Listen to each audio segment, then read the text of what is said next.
আগামী ১৪ই মার্চ শিলচর সফরে আসছেন ভারতের প্রধানমন্ত্রী নরেন্দ্র মোদী। ওনার এই সফরকে কেন্দ্র করে জোর কদমে প্রস্তুতি শুরু হয়েছে শহর জুড়ে। শিলচরের রামনগর বাইপাসে তৈরি হচ্ছে বিশাল জনসভা মঞ্চ, পাশাপাশি ২ লক্ষাধিক মানুষের সমাগমকে মাথায় রেখে নেওয়া হচ্ছে ব্যাপক প্রশাসনিক প্রস্তুতি। সোমবার অনুষ্ঠানস্থলে এক সাংবাদিক বৈঠকে মিলিত হয়ে বরাক উপত্যকা উন্নয়ন বিভাগের মন্ত্রী কৌশিক রায় জানান, শিলচর বাইপাস এলাকার দিনরাত এক করে তৈরি করা হচ্ছে বিশাল জনসভা মঞ্চ।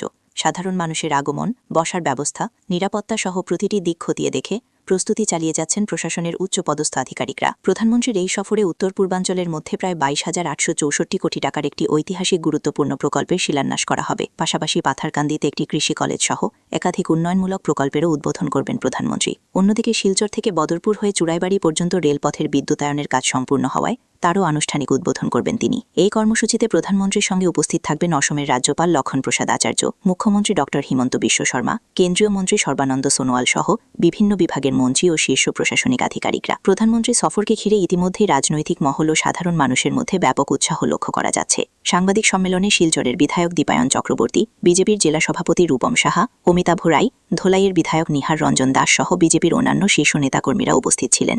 14 মার্চ বরাক উপত্যকার উন্নয়নের এক নবদিগন্তের সূচনা হতে যাচ্ছে।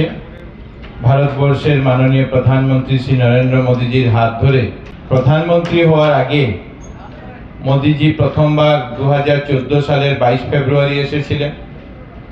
প্রধানমন্ত্রী হওয়ার পর উনি আরো 4 বার বরাক উপত্যকায় এসেছেন। বিগত দিনের যে ওনার বরাক উপত্যকায় আসা এবং এটার মধ্যে অনেক পার্থক্য আছে। মোদীজি এক বিশেষ উপহার বরাক উপত্যকার মানুষের জন্য এক বিশেষ উপহার নিয়ে আমাদের এখানে আসছেন।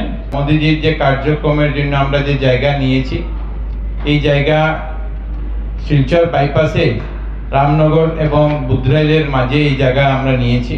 এখানে প্রায় 30 লক্ষ স্কয়ার ফুট জায়গা মোদীজির এই কার্যক্রমের জন্য আমরা নিয়েছি, যেখানে প্যান্ডেল, স্টেজ, হেলিপ্যাড, পার্কিং ইত্যাদি এখানে তৈরি করা হবে। 3টি প্রজেক্টের শিলান্যাস আর একটা প্রজেক্টের উদ্বোধন করার জন্য উনি আসছেন। 4টা প্রজেক্ট যদি আমরা হিসাব করি তো এই মঞ্চ থেকে, এই মাঠ থেকে 24,205 কোটি টাকার কাজের শিলান্যাস এবং উদ্বোধন হবে। আর এর মধ্যে সবচেয়ে বড় প্রজেক্ট যেটা হলো যে 5 গ্রাম থেকে বরাপানি পর্যন্ত 166.8 কিলোমিটার হাই স্পিড গ্রিনফিল্ড এক্সপ্রেসওয়ের কাজের শিলান্যাস উনি করবেন। আর এটার জন্য কেন্দ্র সরকারের তরফ থেকে 22,864 কোটি টাকা এটার জন্য মঞ্জুর করা হয়েছে। নর্থ ইস্টের মধ্যে এখন পর্যন্ত কোনো জায়গাতে হাই স্পিড এক্সপ্রেসওয়ে নির্মাণ হয়নি, এক্সপ্রেসওয়ে নেই নর্থ ইস্টের প্রথম এক্সপ্রেসওয়ে এই বরাক উপত্যকা উন্নয়নের জন্য বা এই বরাক উপত্যকাতে আসছে, যেটা উদ্বোধন শিলান্যাস মাননীয় প্রধানমন্ত্রী মহাশয় করবেন। পুরো উত্তর পূর্বাঞ্চলে যতটুকু আমার জানা আছে, এটা সর্ববৃহৎ রোড ইনফ্রাস্ট্রাকচার প্রজেক্ট। খুব প্রতীক্ষিত শিলচর শহরে যে 3.5 কিলোমিটার আমাদের যে এলিভেটেড করিডোর বা ফ্লাইওভার যেটাকে আমরা বলি, এই ফ্লাইওভারেরও উনি শিলান্যাস করবেন, যেটার জন্য আসাম সরকারের তরফ থেকে 564 কোটি টাকা এটার জন্য বরাদ্দ করা হয়েছে।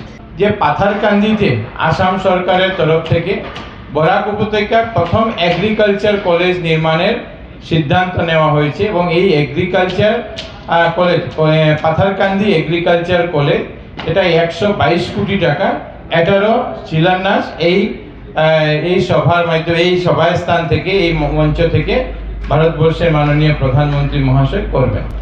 আর সঙ্গে হলো যে শিলচর থেকে বদরপুর হয়ে চুড়াইবাড়ি পর্যন্ত যে রেলওয়ে লাইন আমাদের আছে, এই রেলওয়ে লাইনে ইতিমধ্যে ইলেকট্রিফিকেশনের কাজ হয়েছে, ইলেকট্রিফিকেশনের কাজ সম্পূর্ণ হয়েছে। এটার উদ্বোধন ভারতবর্ষের মাননীয় প্রধানমন্ত্রী মহাশয় করবেন। সেটার জন্য ইতিমধ্যে সরকার 655 কোটি টাকা বরাদ্দ করেছে, যেটা কাজ হয়েছে এবং প্রধানমন্ত্রী মহাশয়ের হাত দিয়ে এটার উদ্বোধন করা হবে। 3টি প্রকল্প, 3টি শিলান্যাস এবং একটা উদ্বোধন, এটার জন্য দেশের প্রধানমন্ত্রী মহাশয় এখানে আসছেন। তার সঙ্গে আসামের মাননীয় রাজ্যপাল শ্রী লক্ষ্মণাচার্যজি উনি উপস্থিত থাকবেন, আসামের মাননীয় মুখ্যমন্ত্রী ডক্টর হিমন্ত বিশ্ব শর্মা মহাশয় উপস্থিত থাকবেন, কেন্দ্র সরকারের মাননীয় মন্ত্রী শ্রী সর্বানন্দ সোনোয়াল মহাশয় উপস্থিত থাকবেন, আর অন্যান্যরা আধিকারিকরা, এই বিভাগের আধিকারিকরা সবাই উপস্থিত থাকবেন।